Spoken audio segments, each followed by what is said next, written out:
In the first moments of a meeting, our mind goes into overdrive.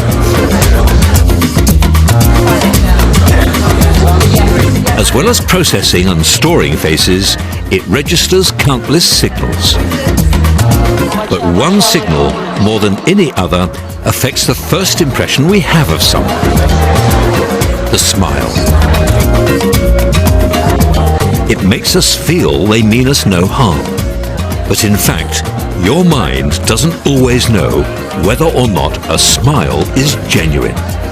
That is, unless you know what to look for.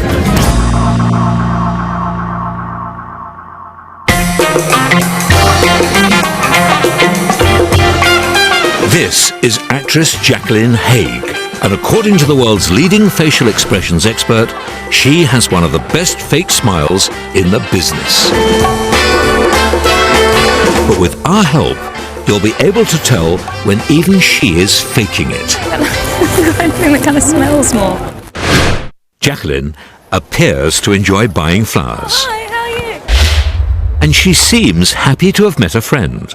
But a trained eye could spot that one of these smiles is in fact a fake. And that's because they're controlled by different parts of Jacqueline's brain.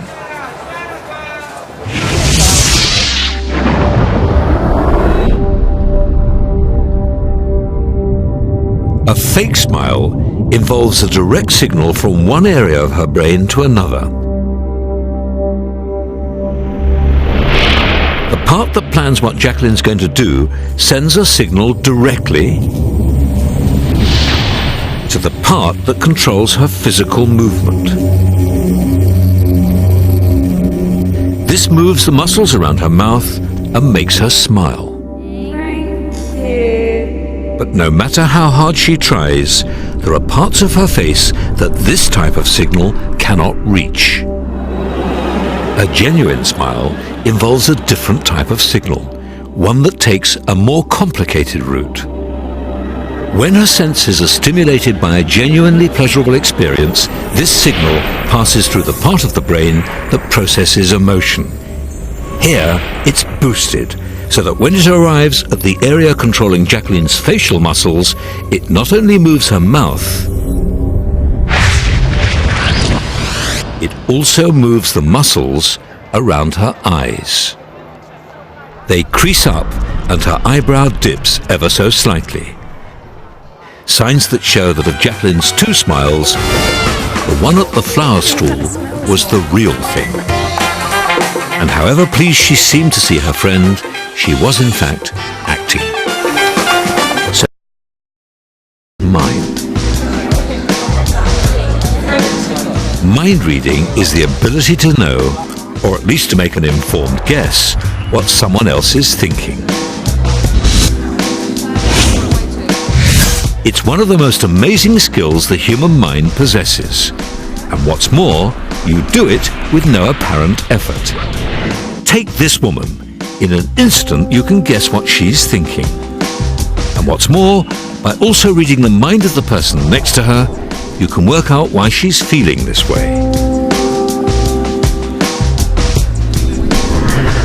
What about a third person watching this scene?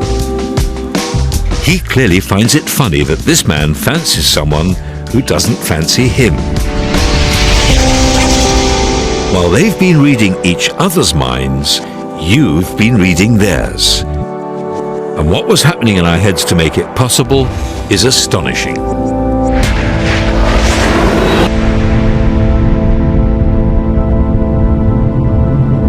The mirror neurons fire, helping us to understand what someone else is feeling.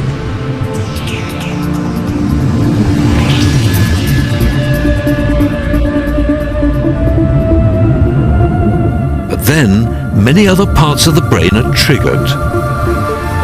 Areas which allow us to recognize facial expressions. Areas which let us draw on memories and past experience. And then the part which puts all this information together and decides what it all means. Many different areas of the brain work together to achieve all this, and it happens in an instant.